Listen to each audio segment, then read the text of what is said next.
तर काँग्रेसच्या विजय वडेट्टीवारांनी मुख्यमंत्री फडणवीसांची भेट घेतलेली आहे। भेट घेऊन वडेट्टीवार वर्षा निवासस्थानावर निघालेले आहेत। विधान परिषद निवडणुकीच्या पार्श्वभूमीवर भेटीला महत्त्व पाहायला मिळते। विधान परिषदेसाठी उद्या उमेदवारी अर्ज दाखल करण्यात येणार आहे। त्यापूर्वी दोन्ही नेत्यांची भेट झालेली आहे, त्यामुळे ही भेट नक्की कशा संदर्भात झाली हे पाहणं महत्त्वाचं ठरणार आहे। तर मुख्यमंत्री आणि दोन्ही उपमुख्यमंत्र्यांमध्ये बैठक झाली अशी माहिती सूत्रांनी दिली आहे। वर्षावर फडणवीस, सुनेत्रा पवार आणि एकनाथ शिंदेंमध्ये बैठक झाल्याची माहिती आहे। विधान परिषदेच्या 2 जागांवर रात्री निर्णय होणार असल्याची देखील माहिती मिळते।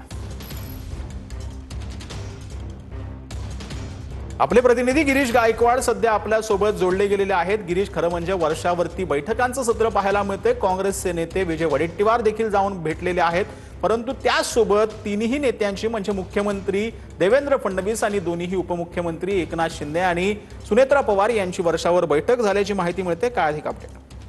नक्कीच सचिन, आपण पाहतोय की अवघ्या काही वेळापूर्वीच काँग्रेसचे आमदार विजय वडेट्टीवार यांनी महाराष्ट्राचे मुख्यमंत्री देवेंद्र फडणवीस यांची वर्षा निवासस्थानी भेट घेतलेली आहे आणि त्या बंगल्यावरून ते रवाना झाल्याची माहिती मिळालेली आहे। विधान परिषद उमेदवारी अर्ज भरण्याच्या आदल्या रात्री उशिरा ही भेट झाली, त्यामुळे बरीचशी खलबत या संदर्भात झाल्याची माहिती मिळते आणि काय नेमकं आता विधान परिषदेच्या जागेमध्ये पेच निर्माण होणार आहे हे सुद्धा पाहणं महत्त्वाचं ठरणार आहे। तर दुसरीकडे आपण पाहतोय की मुख्यमंत्री आणि दोन्ही उपमुख्यमंत्री, महाराष्ट्राचे उपमुख्यमंत्री एकनाथ शिंदे आणि सुनेत्राताई पवार या दोघांनी थोड्या वेळापूर्वी देवेंद्र फडणवीस यांच्यासोबत बैठक घेतलेली आणि शिवसेनेची बैठक सुरू असतानाच एकनाथ शिंदे हे मुख्यमंत्री देवेंद्र फडणवीस यांच्या भेटीसाठी रवाना झाले। बैठक झाली आणि यानंतर पुन्हा एकदा ते आता नंदनवन या निवासस्थानी पोहोचल्याची माहिती मिळते। त्यामुळे आज रात्री नेमकी कुणाच्या 2 जागा ज्या शिवसेनेच्या वाट्याला आहेत त्यापैकी कुणाची वर्णी लागणार आहे हे सुद्धा पाहणं महत्त्वाचं ठरणार आहे। तर राष्ट्रवादीच्या कोट्यातून कुणाचं नाव निश्चित होणार आहे हे आज रात्री बैठकीमध्ये ठरेल असं बोललं जातंय। त्यामुळे बैठकांचा जो सिलसिला आहे नक्कीच गिरीश, धन्यवाद या संपूर्ण सविस्तर माहितीसाठी।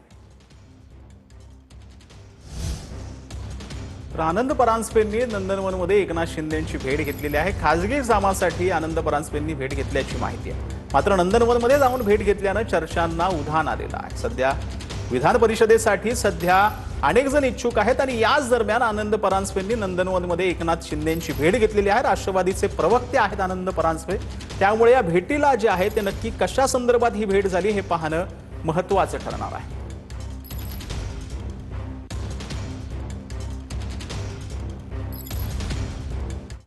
तर गोदा ते नर्मदा अहिल्यादेवी जलयात्रेचा मध्य प्रदेशच्या महेश्वरमध्ये समारोप झाला।